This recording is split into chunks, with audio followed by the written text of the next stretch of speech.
guys, how's it going? Today's video I am going to be talking about safety tips. My top safety tips on how to be careful out there in the real world. So I'm going to first start off with iPhone apps. If you have an iPhone, these apps are great. They're free and they help with keeping you feel safe. I'm sure these apps are also available on Android or on other smartphones where you can get apps if you don't have an iPhone. But the first one I'll talk about is Safety Trek, and I'll open it up right now and I'll try to show you, but I don't know if my camera will pick it up.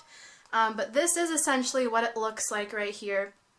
You press that blue button in the middle and you hold it down when you're walking outside or when you're in an area where you don't feel very safe. So you hold that blue button down and you release it when you feel safe or you're in an area where you feel like, you know, you can walk around and you can feel fine. When you release the button is within 10 seconds you have to input a 4-digit password that you create yourself.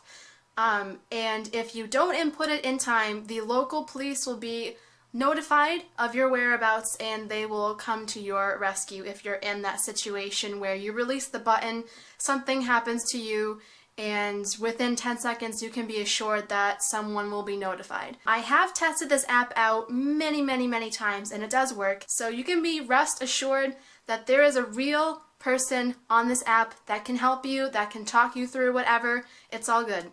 Another app that I don't use very often, but it's helpful for knowing if through your area there is weird activity going on so you can be aware of that stuff, is the app Hollaback. And I'm sure you guys might have heard of this app. It looks, oh gosh, it looks like that. And what you do is you type in the city you're in, the state you're in. It's also international, so you can do that international as well, but if you're in the States, you can do state, city, or town or whatever, and you can just type in a situation that may have happened to you and where it happened to you, so other people using this app will be aware of any activity going on in the area so they can be even more safe and more prepared. And I'm not sure if you can message people on this app or if you can like respond to the stories. I'm not sure, but pretty much you can use this app to read if other people have experienced any weird activity going on around your area, which I think is always helpful to keep tabs on if you're going out there on your own and you're living on your own or whatever. Another one that I have not used yet, but it is helpful, is Circle of 6. Looks like this. And see, the 6 bubbles right there is your contacts that you put in, 6 contacts of your choosing. And in the middle there, that blue button, you press that button and it sends out a widespread text to those main 6 people. And you can either make up the text completely on your own, or you can use like a template they use and kind of configure it to your own. Like you can have those people call you or text you to make sure you're okay, or you can have them notify the police, whatever you want to say in your message to those people, which I think is helpful in a situation where you need to be fast and you need to just tell a lot of people that are in your immediate circle like what's going on with you. So I think those are great apps to use. All these apps I mentioned are free, so you don't have to worry about like spending money on an app, which I think is dumb. Going kind of off of that same path, other things you can do is probably a method that people might be a bit timid about using, or they might be a bit like weary of using it, but it is in a situation where you need to physically get away, or you need to physically like act on something for your life, which is you can use something like pepper spray or bear mace. You can even use like a body spray you have on you. You can use like a hairspray you have on you. Like seriously, anything that you can spray in someone's face or in someone's eyes, like that will help. You can also use things that are disguised as knives, like the classic example of like the lipstick where you pull the cap off and it's like a blade instead of the lipstick. Going off of that subject, also whistles. You use your whistle, you blow it really loudly, it like frazzles them and you know you can push yourself off and get out quickly. Or you can use that in a situation where maybe someone's following you down the street, someone's running at you down the street, and you blow the whistle. So I think those are kind of good things to use physically if you're in that situation where you need to like physically push someone off of you or like physically disarm somebody to then run away and get away. Use like your radar around you to seriously scan the area.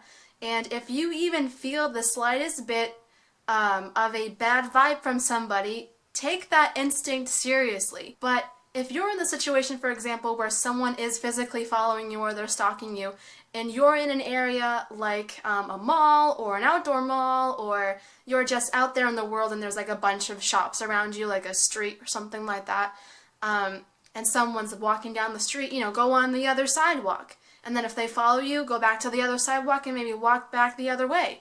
Or maybe do a circle, or, something like that. Or make like 2 or 3 right turns. I've heard about that, making like 2 or 3 right turns, because then that'll lead you back in a circle. So obviously that's just not a coincidence if someone is following you that way. I think those are helpful. And seriously though, like honestly, do not take your safety for granted. If you're in that situation, let's run with the example again. I would suggest to you, you go in the nearest shop, the nearest cafe, whatever is like seriously right near you, go in there and find an employee, or find like the manager, or find a supervisor, and tell them what's going on, tell them your situation, so then that way they can be alerted and they can be aware of what's happening. Make as loud of a scene as you need. With the example of the whistle, use that. Don't be afraid to seriously blow hard on that thing. Don't take that out of context, please. But no, really, like, don't be afraid to do that, because it's your life that's on the line. You only have one body, you only get one chance, and, just seriously be so mindful of your life, and don't take anything for granted. Don't try to think that your feelings of maybe feeling off about a person or a situation should be neglected or invalidated, because those feelings are validated. You're feeling those feelings, your gut is telling you something is wrong, so act upon it accordingly. Those might be it for right now, for what I can think of. I definitely would recommend like those apps, especially the Safe Trek app. That is an amazing app. Also, going off of that, I would definitely get into like martial arts or self-defense classes. That's the word I was looking for. Or better yet, if you don't want to spend like the money on those classes, you can find them online. There's a lot of those kind of videos where people do self-defense classes. So yeah, I think that's about it for this video. I'll talk to you guys later. Bye guys.